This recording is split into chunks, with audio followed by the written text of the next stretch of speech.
Hi, I'm Elaine Cheney, and I love watching paranormal shows. From UFOs to Bigfoot to near-death experiences and everything in between.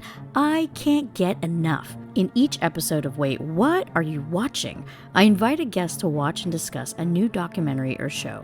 From ghost adventures, unsolved mysteries, celebrity ghost stories, or is that a ghost or did I just shit myself? Just kidding, that's not an actual show, but oh my god, imagine if it was. If it makes you say, wait, what? I want to see it and I want to talk about it. So if you're curious about the unknown, a documentary enthusiast, or you simply love to laugh and don't have time to watch any of these shows, I got your back. Join me in the fun every Friday and subscribe wherever you get your podcasts. Hello, welcome to the Sciforror Film Podcast. I am a pile of melted body covered in sweat, known as Andy Walker. It's hot. It's hot here in the UK. It's hot. Well, it is at the moment, yeah. It's not always like this. It's hot enough to boil a monkey's bum. I'm sweating so much. No. Don't skip over that. Only a monkey's bum. Yeah. So not hot enough to boil the rest of it. Just the rear end. Yeah. Okay. I'm sweating so much. I'm as wet as an otter's pocket. So here we are. I'm Andy Walker. Welcome to the podcast. I'm here with my son Scott. Hello, Scott. Hello, Father. You seem in a better mood than you did the other week. You seem in a better mood than you did the other week. No, it's just my brain's melted. It's coming out of my eyes and my ears and at the back of my neck. I'm sweating at the back of my neck, for God's sake. Anyway, here we all are, sitting in a rainbow. And all that kind of malarkey. Some of you may already know this, but if you don't, then I'm going to tell you anyway. I had the pleasure of appearing on somebody else's podcast. It was wonderful. What a mistake. Wonderful time. I had a wonderful time. Elaine, who runs the podcast, is a great host, and she's very funny. And if you like supernaturally type things and like to have a bit of a laugh, then her podcast is definitely worth having a listen to and a look at. It's called Wait, What Are You Watching? Yeah. What with 4 A's. So we will put a link to that. And anyway, you've seen the adverts, I'll put the adverts up about it all that as well. I was on there had the pleasure of talking about the African myth of the Tokolosh. Which do you know what? I'm sort of glad that this is over and done with. I don't have to hear you just randomly go Tokolosh anymore. I may still do. Tokolosh. There's going to be Tokolosh or Badgers now, isn't it? Don't diss the badger. I forgot what I was going to say now. I want that as a top. You've put me off what I was going to say. Anyway, so yes, so check out the podcast. As I say, we'll put links up and everything, and there have been adverts with links on all that kind of stuff and things. Yeah, it is a very entertaining podcast, and it is very, very funny. Yes, and I hope to be going back on it at some point to talk about something else. If she's listening, if you could get Dad on a podcast to talk about badgers, you'll have a massively long episode. Yeah, okay, but I'm not sure. I'm not sure that badgers feature unless there's some kind of ghost badger or somebody is haunted by a badger somewhere or something like that. I can't imagine that there'll be much call for her to do an episode about badgers. There you go. Anyway, right. So this week we are doing something a bit different. We're not doing two shorts and a long. We're doing two longs. Yeah. We are doing a compare and comparison, which we do occasionally, and we are doing a compare and comparison of two versions of Night of the Living Dead, one from 1968 and one from 1990. So, shall we start? That would be a good idea. Well, you know, I mean, That is a bit hard to do a review podcast if we don't start talking about it. you say that. Right, okay. So the very first one we have, the first one is 1968 version of Night of the Living Dead. Yeah. The director of this is, of course, George A. Romero, and the writer, George A. Romero and John A. Russo. I'm not convinced that John A. Russo had an A in his name until he wrote this with George A. Romero. We just put that in to kind of copy him. I don't know. But they're both of those are in the movie as well, but uncredited. Oh, yeah. So there you go. The cast of this movie are Dwayne Jones, Judith Adair, Carl Hardman, who also did some of the makeup, Marilyn Eastman, Keith Wayne, Judith Ridley, Kira Shon, Charles Craig, Bill Heinzman, George Kasana, Frank Doak, and Russell Strainer. Now, he was uncredited, but he plays Johnny, the brother, right at the beginning. Why he was uncredited, I have no idea. Anyway, the synopsis. Only in it for like a minute. Not the point. The synopsis for this says a ragtag. I can't even speak. Ragtag. A ragtag group of survivors barricade themselves in an old farmhouse to remain safe from a horde of flesh-eating ghouls that are ravaging the northeast portion of the United States. Envious zombie apocalypse. Now, this is obviously, as everyone knows, a classic of horror cinema. Yes. It was the first of the modern zombie movies. And it's kind of iconic in a lot of ways. But the thing about this is that, as I was telling you the other day, this was actually by complete mistake put into the public domain by the distribution company. Yeah. The company, originally George A. Romero never called them zombies. He didn't think of them as zombies. He called them ghouls. Yes. And he wanted to call this film Night of the Flesh Eaters. Yep.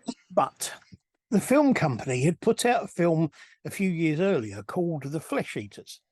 And they didn't want people to think that this was in some way a kind of follow-up to it. So they decided to call it Night of the Living Dead. But when they gave it that name and they redid the title things for the film and for the posters, they forgot to put a copyright notice on it. At that time, all you needed to do was have a little C in a circle and the name of it would have been copyrighted. But they forgot to do that. So the name wasn't copyrighted. And at the time, the way the law was, and would be for about another 5 years after this came out, that meant that as soon as it was shown anywhere, it was automatically in the public domain. So anybody can do cover version. Cover versions. You know what I mean? They could do their own version of the film. Yeah, they could. Yeah, they could rewrite it in any way they want, or they could use it as a basis for anything they want to use it as. Yeah. Now, there are two things about this. Firstly, that means that it has spawned a multitude of both excellent and awful copies and sequels. And spin-offs. And spin-offs and things done in many different ways that are to do with these the zombie thing, sort of thing like this. But the other thing is the fact that it means that if they'd done it, if they'd have put the copyright notice on there, George A. Romero and John A. Russo would have been would have owned the copyright not only to Night of the Living Dead, but they would have owned the copyright to zombies as we know them today, as the slow-moving, flesh-eating zombies that we see in every other film, which means that there probably would never have been a Return of the Living Dead, a Walking Dead. There would have been so many films. Yeah, there's literally pretty much, apart from a few that I know of that are from, say, Korea and Japan and stuff like that, pretty much any Western zombie film which uses slow moving zombies either wouldn't have been made or would have had to pay royalties to them. Yeah. And even the ones that when they made later, which were, you had the runner zombies, they were very much based on the same sort of characters, but just changed. And a lot of them were actually remakes of George A. Romero's other films. Yeah.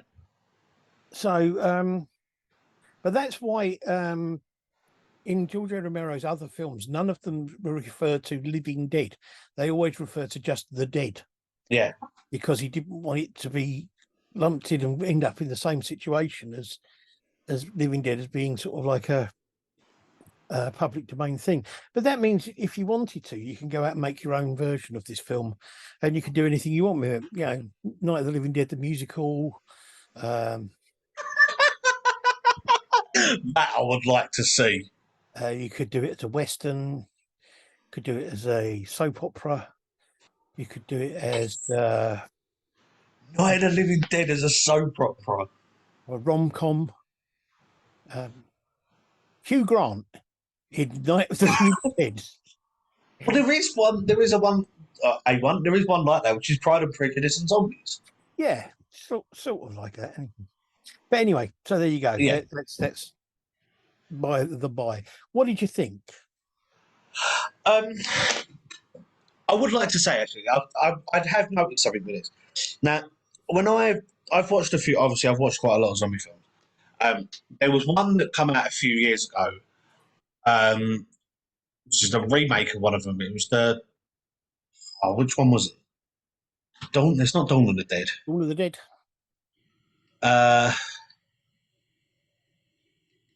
I can't remember what Dawn of the Dead is. What that film is now. But anyway, there's a film where it was hyped up a lot because it had the first, the main sort of zombie, if you like, in it, where it was controlling others, was someone of colour, which everyone hyped up about. That was one of George A. Romero's one of his films, Land of the Dead. Yeah, but there's also the fact that a lot of people hyped up about the film about the fact that it's one of the first zombie films where you see zombies, ghouls, whatever you want to call them, using weaponry. Yeah. But this film, which obviously was another George A. Romero film, it was in the 60s, is actually the first one that does it. Like, I've seen them that does it.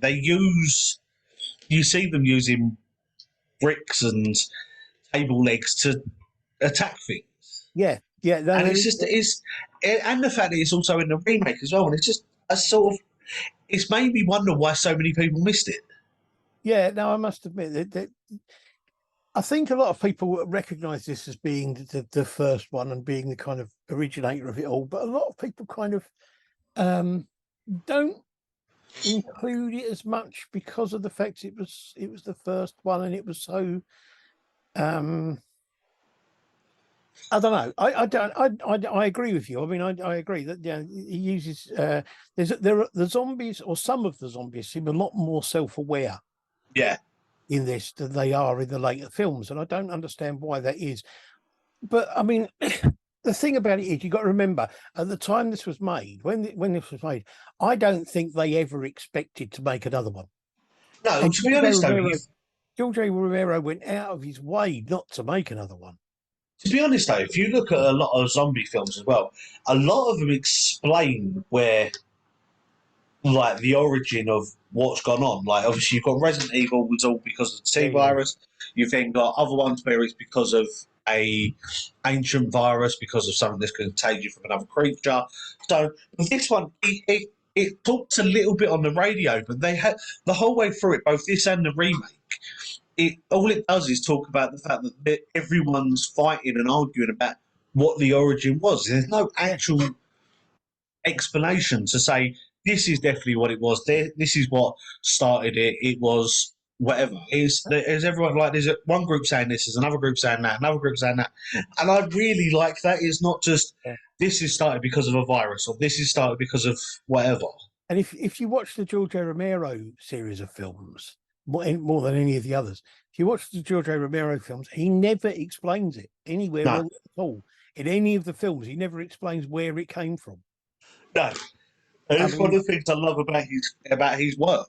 yeah, It's the fact that, like, saying a lot of films that you see of him explain it all, and it's just like, oh, it's a bit sort of that it was man made, and but this is it makes it that bit more of a that sort of horror film because it doesn't it's just appeared, yeah, and yeah. I I mean, really like that about it. there are theories, and John O'Russo said in an interview once that it was something to do with. It's mentioned in the film at some point that it was a spore from outer space, but he then went back on that and said that was just something he said. It was a flippant comment thing. So Yeah, really, I don't think they even knew where it came from because it wasn't. That wasn't what was important. no, I will say though, is for a '60s film, Yeah, like, and we've watched a lot of other horror films and stuff like that, where especially when it comes to um, the undead, yeah, there's a lot of unneeded flesh on show. yes, And I've always liked that. Apart from a couple of odd little moments in pretty much all of George A. Romero films, there aren't any. yeah. No. You've got like possibly the odd glimpse of like there is in the remake with a little bit of it, or there's yeah, like some of his other films, you might get like a quick couple of seconds on the screen, but it's not following the person. And Yeah. I really like that about it because it was something I've watched zombie films where it's just constant and it's just like, well, that's just there for the sake of being there. It's nothing Yeah. to do with the film. But this, don't get me wrong, I'm a bit contested because it seems in this. I don't know whether or not it's because I'm so used to other films, but it just seems like it takes a long time for nothing to happen, really. Yeah, no, I know what you mean. I mean, it is a bit of a slow build up, but Yeah, I think I mean, that's a time thing. That's a thing of the age of it and that sort of thing. Um, but yeah, I know what you mean. I mean, there's one naked zombie in this film, and you only ever see her from the back, and that's yeah, only for literally one scene. It's just yeah, exactly. It's just you see it for a little bit, and it's not like it's full on frontal or even like no, just breast. It's literally you see her walk towards the house and you see the back of her, and even then, like you said, it's all of like 2 seconds, really, yeah, and it's done. And I like the fact that he because a lot of obviously like we said in a lot of the '60s films and that sort of era, a lot of them were put in because they could. Well, also because of the fact they were trying to aim them at a sort of teenage market. Yeah, So this that I was, think works so well yeah, as that bit. But as I'm saying, I think there's a lot of it that doesn't stand the test of time for me. all right, But again, I'm putting that down to the fact that the time of this film coming out, a lot of the stuff was happening. So I didn't. It wasn't sort of the whole, oh my god, this is like wow.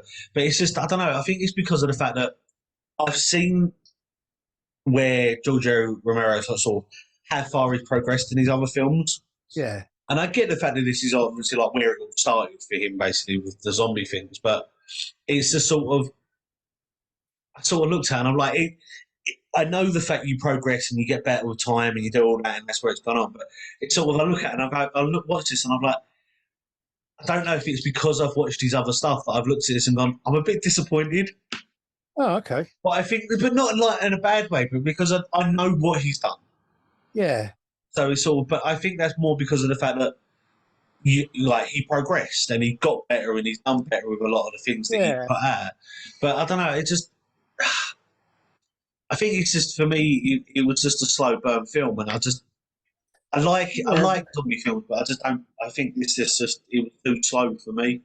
okay. I mean, the thing about one of the things I'll say is behind. I mean, there's always there's kind of almost everything that George A. Romero's ever done. Almost all his films. There's kind of like an underlying kind of political theme to most Yeah, of them. And in this one, it was to a certain extent, it was about sort of the race, the whole yeah, race thing, and that sort of thing. Because I mean, 1968 having a black lead actor in the film who is kind of it was kind of it wasn't something you saw that often.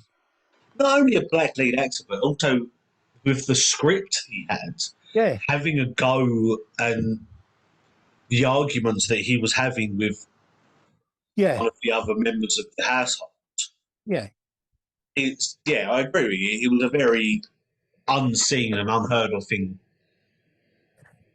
I like a lot of the camera work in this film because it seems to, because there's so much of it's really close up. It kind of reinforces the whole thing of being trapped and hunted and Yeah, and that sort of thing. Um, One of the things that did get me in this was I couldn't believe that these people originally went downstairs and shut themselves in the cellar without taking any food and drink with them. yeah. I've got to admit, I think that just goes to show, though, it's the fact that it's not just a modern day thing with horror films or any film like that where no one thinks ahead. Yeah, But so, yeah, it's so- just I did think that afterwards. I said both this one and the other one. I sit there and look at it and I'm like, there's no real prep gone to this. I know that it's all rushed and everyone's in shock, but you've not sat there and gone locking ourselves down here. We might need somewhere to drink, yeah. somewhere to go to the loo, Let's some take food to eat.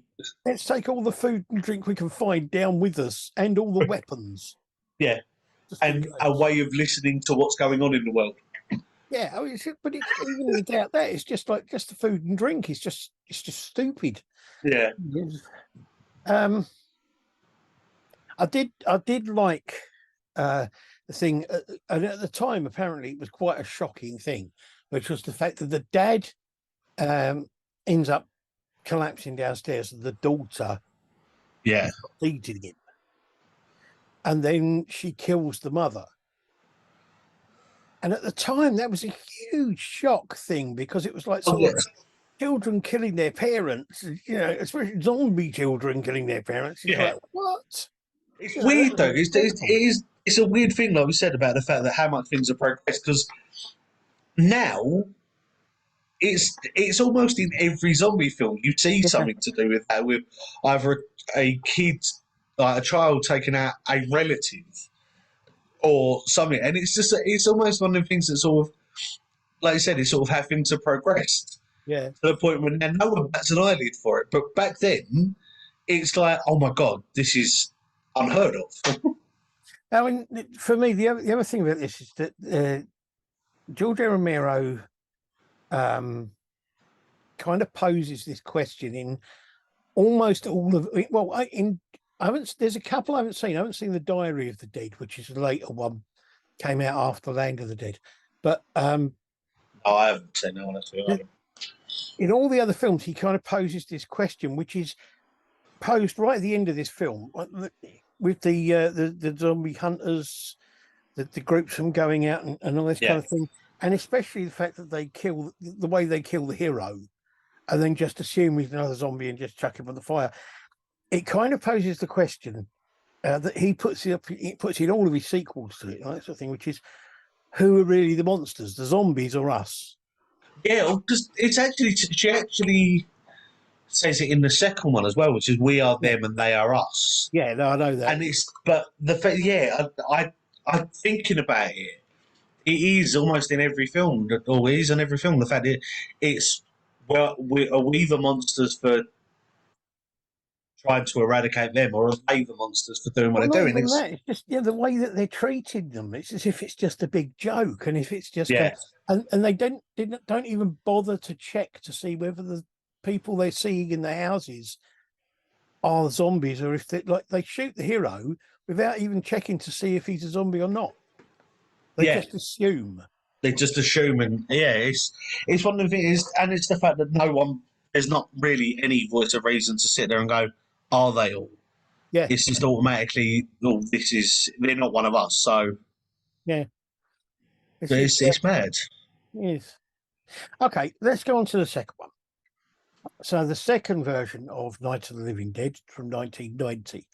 Now, the director of this was Tom Savini, who worked with George A. Romero very closely on almost all of his zombie films and a lot of his other films as well, doing special effects and all that kind of thing.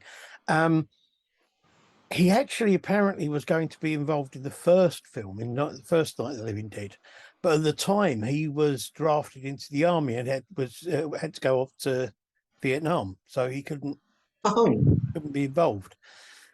So yeah, he's the director for this. The writers, again, it's taken from the same screenplay and writing. So it's George A. Romero and John A. Russo, and George A. Romero is the executive producer. Yeah. Of this. So the cast in this is Tony Todd, who everyone will know from if they're watching horror films and don't know who Tony Todd is, yeah. Patricia Tolman, Tom Towles, McKee Anderson, William Butler, Katie Finneran, Bill Moseley, again a well-known. but again, only in it for 2 minutes. Yeah, Heather Mazer, I can't see properly.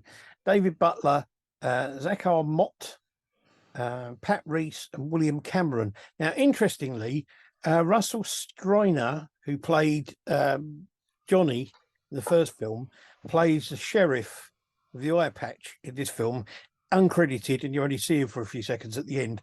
And Bill Cardell, who's credited on it as being Chilly Willy Billy, I think he's called. He plays the TV interviewer or the TV reporter in both the films. Yeah. Which is quite interesting. The synopsis for this film says, when the unburied dead return to life and seek human victims, 7 refugees shelter in a house in the Pennsylvanian countryside. Yeah. So, okay. This is one of many, as we said, one of many versions. There was one in 2014. There's been an animated version and a few other different versions, fan versions, and all sorts of things. I had a look at some of them, and to be honest with you, I don't think any of them are worth talking about.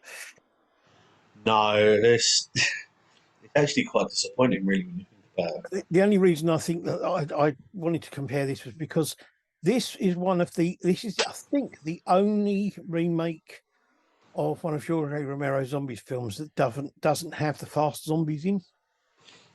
I'm not sure about that, but I think so.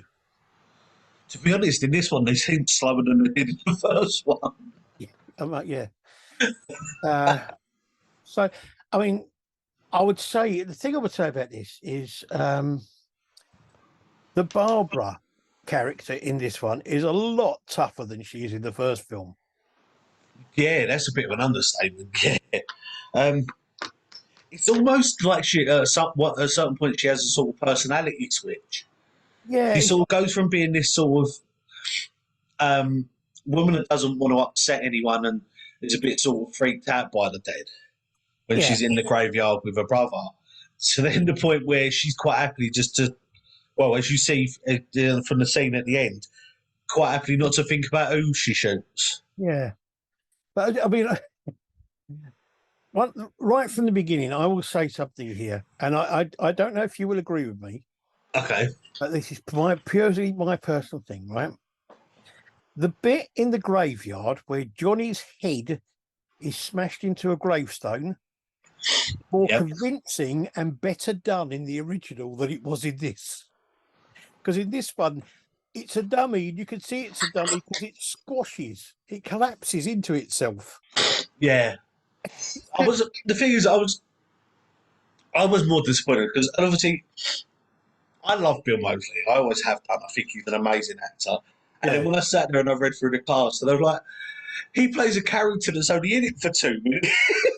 Yeah, But well, yeah, no, I do agree with you that some of the prosthetic work and some of the dummy work in this was a lot worse it wasn't the than original. it was in the original. Yeah, I don't know if that's because the original was black and white and it was harder to tell, but this one, I it's mean, just, the bit yeah, there where were times where I looked at it and I was like, really? the guy who owns the house, who falls over this balcony and almost squashes Barbara. But the bit where she's having a fight with him, she's hitting him with a poker. It honestly looked like the cameraman was holding up one of those, those boxing torsos. Yeah. It looked like he was holding up one of those, and he was walking backwards with it while she was hitting it over the head with the poker. Well, it's, It didn't look realistic at all. no, it's the fact as well, when a bit later, it's the same character, but she's moving his body. Yeah, It's like it's not like it's even someone that sat there with makeup on. It's blatantly a plastic dummy, yeah. and it's just like okay, but yeah. With this one, there was a lot more gore, I would say, in this, and a lot There more was a sort bit of more gore in that in this. Yes, I a agree. lot more scene of it. But there were slight changes, I would say. Yeah, there were some slight changes to the characters and the storylines. For example, in the original one, the young couple downstairs are just a young couple who happen to live in the local area, whereas in this one, they're related to the guy who owns the house. And the fact that in the original, the bed collapses downstairs and the daughter attacks him. Yeah, But in this one, she attacks the mum and the dad dies later on. yeah, So there's some slight changes and sort of bigger changes. But again, this is the one that the sort of the acts of the acting of people once they start sort of realizing they can fight back, and the sort of reaction of everyone to sort of just kill him because they can yeah, is I think is shown as a lot more not aggressive, but a lot more sort of I want to say sort of joyful and psychotic sort of version of yeah, sort of yeah. I know what they you get mean. more fun out of it than they My did in the original. my big problem with this film, and I don't think it's a bad film, but my biggest problem with this film is that it collapses into like a shouting match, Yeah. and it becomes annoying. And the thing is, it doesn't do it just once; it does it over and over again. Well, it's the things that I thought for a while as well was the fact that they actually made comment about in the film about the fact that they're just shouting at each other and acting like kids, and I was like, okay, maybe that's. And then it carries on. I'm like, okay, that's just you've made a point about it, but not corrected it, and Yeah, it's just I don't know, but it's yeah, I do agree. It just got to the point where I was like, okay, you're now just shouting at each other for the sake of it. It's just getting boring now. for me, it got to the point where I really didn't care who survived or if any of them survived, to be honest. No, I've got to admit And, though that and I would say, I don't know about you, but for me, it was. I think even before we got halfway through the film, I knew that Barbara was going to be the only one who was going to survive. yeah, I sort of And gathered she that. seemed, seemed to be the only one who seemed to be doing anything productive. I will say though, for a woman that lived in the city and didn't have had a fear of pretty much everything when it started, she can sure handle a rifle very well and pinpoint accuracy. Oh yeah, Yeah, no, I agree with you. It was a bit of a joke because I'm saying again, I love Tony Todd. I think he's an amazing actor, yeah. and but again, it's weird. I've seen him in a lot of films, and I think he plays better dead people and sort of that ghoulish look than he does people that are alive. I honestly don't think this was any of the people in it. I don't think this was their best work, including Tom Savini. I've seen Tom Savini films, films that he's made and directed, and films that he's done special effects and all that kind of thing on, and he's done some brilliant stuff. And I didn't think it was that good, really, as far as No, there's a couple of moments where um, I don't know whether or not it's the dummy work or cosmetic or what, but there were parts of it that looked okay. But then there was parts of it that I looked at and I was like, this, it's almost like we've gone backwards yeah, in progression. Like, you'd think, I would have sat there and thought about it and I was like, okay, I can understand that from like a film from the 50s, maybe early 60s, sort of that look, and sort of been able to tell. But a film that was saying was in the 90s where it was getting to the point where CGI and makeup and prosthetics were starting being used a lot more. Yeah. And it's just like I this. know. It looked unprofessional, I which know. is a shame because, like we said, the people that are in it. Well, I know again it was done on a fairly cheap budget. It wasn't something that was done on a huge budget, but Well, no, even so, it was a lot more spent on it than the original was. Um, yeah, right. I mean, the end of this is very different to the original. yes, Um, it's got a slightly interesting twist to it, hmm but I don't think it had the same impact that the original had. The original ending had. no. I think the same. If I think with the quote, to be honest, for me personally, if they had ended it on the quote where she says, "Oh, we are them and they are us," Yeah. would have had a bigger impact than going back to the house and doing what happened. Yeah. Yeah. Although Tony Todd as a zombie is better than he was Oh yeah, that's before. what I was saying. Tony Todd as a either as a killer or as a ghoul and zombie is actually better than him acting normal. Yeah. I've got to say, for me, overall, I would say that I would say that it's about what I would have to say about this film is that it's interesting, but it's not as good as the original. I think for me personally, I think it's one of the films where they've both got they've both got equally good and bad parts for me. But I think the original has got slightly few more good parts for me. So, but again, I think this is one for both people that have done both films. The fact that it shows for anyone that makes films, the fact that you are going to make a dud film at some point. Yeah. But if you carry on and keep going at it and keep working at it and keep trying, then you are going to make some amazingly good films. And like George Yeah. Romero's done it, they've both done it. Yeah. And I think it's just one of the things that if I think at the time they probably done very well, but there's a lot of things that personally for me I don't think of are like a lot more obvious nowadays to see the fact that they're dummy used and they're not Yeah. people. Yeah. But the same at the time, they were amazing films. I honestly, I was very disappointed by the 1991, and I would honestly say that I would much rather watch the original anytime than watch that one Yeah, again. I've got to admit, like the 1990 film does make a good point, and it's a point for me that I say in a lot. I've said to myself, and I've said out loud to a few people, in a lot of zombie films where they're very very slow people. Why not just walk past them?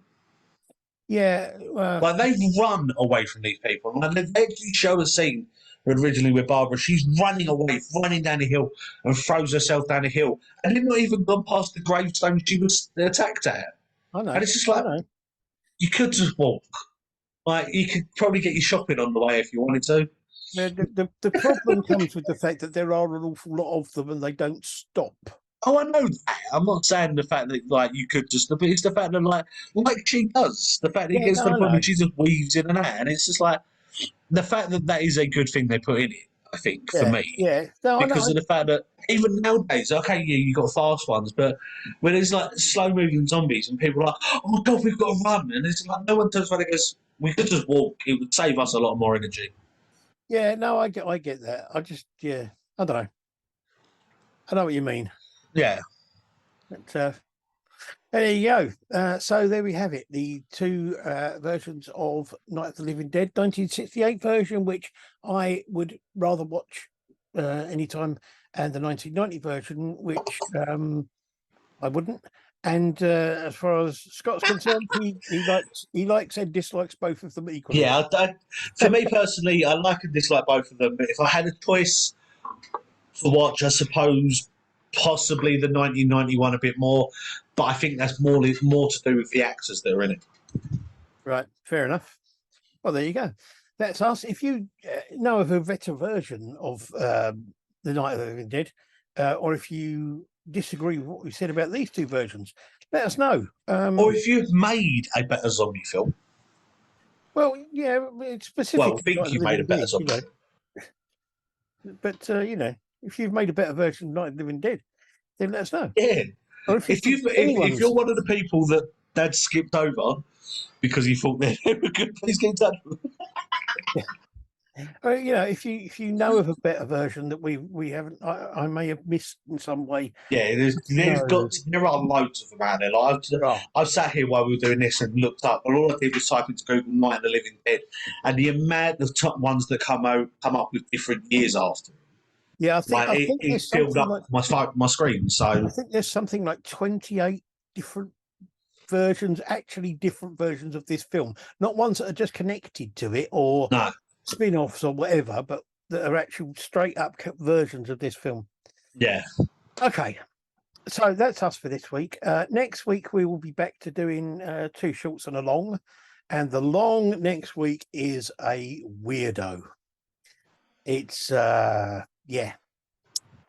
a little bit of strangeness, and I don't know if I should say anything about it before we get there. no, because we've done this before, and it's an sort of bits in the rear end here by where where the production team have mucked up the timing of putting things out. Okay, yes, fair enough. No, the good point. Good point. That production team are not all they used to be. No, Uh, especially so let us know what you think of the show. Let us know if you disagree with us, or whatever. If there are any films that you would like us to review, any short films you have made that you would like us to review, or any feature films that you think we should try having a look at and review, preferably ones that most people can watch quite easily, so either ones that are on YouTube or are on a free streaming service or whatever, that would be fantastic. But anything, we'll give anything a go.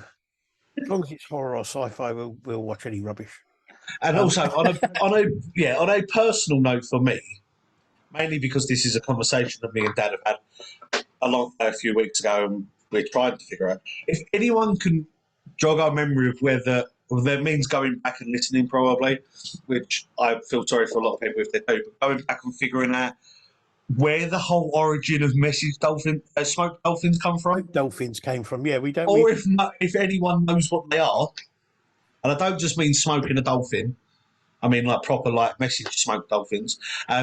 Please message me. Yes, we seem to have lost the origins of smoked dolphins somewhere in the ether. And Normally, what happens to smoked dolphins, you lose them in the ether. and don't forget to check out. Wait, what are you watching? On Yes. it's all available on YouTube and Spotify and all that kind of thing. And there will be a link put up with this and stuff like that. So until next week, thank you, Scott. That's okay. Thank you for. I don't know why I keep saying thank you for letting me do this. It's still like we do this every week. It's just. I know. It's not like you phone me up and go, "Do you want to?" Like, we are co-hosts. yeah. Thank you, Scott. Thank you. I'd like to thank myself. You like to what yourself? Thank. Oh, sorry, my laptop cut out for a little bit. That's fine. You'll be booed. So until next week, when we will be here, there may be some possibility that somebody will be out there. Well, no, we know there are a few people that listen to us. Whether or not any of them actually want to admit they do is another story. We've got subscribers and everything. Yeah. You know? It's not just us subscribing to it. No. We've got subscribers, so somebody subscribe. Whether they listen, I don't know. Whether anybody actually... I think, if I remember rightly, I looked at the listening figures and it was something like about 2 people listened to every episode or something. And on Spotify... And about we normally have around sort of 15 to 20 people on YouTube, and most of them listen for about 5 minutes and then go, sod that. So fair enough. You know, it is what it is. One day we'll use. They will be millionaires. One day we'll use this to make our fortune. You know. Be millionaires. No, we're never going to be millionaires. I have way too much money to do. So, until further ado, I do.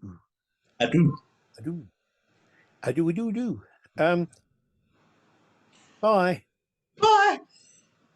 Hi, I'm Elaine Cheney, and I love watching paranormal shows. From UFOs to Bigfoot to near-death experiences and everything in between. I can't get enough. In each episode of Wait, What Are You Watching?, I invite a guest to watch and discuss a new documentary or show. From ghost adventures, unsolved mysteries, celebrity ghost stories, or is that a ghost or did I just shit myself? Just kidding, that's not an actual show, but oh my god, imagine if it was. If it makes you say, wait, what? I want to see it and I want to talk about it. So if you're curious about the unknown, a documentary enthusiast, or you simply love to laugh and don't have time to watch any of these shows, I got your back. Join me in the fun every Friday and subscribe wherever you get your podcasts.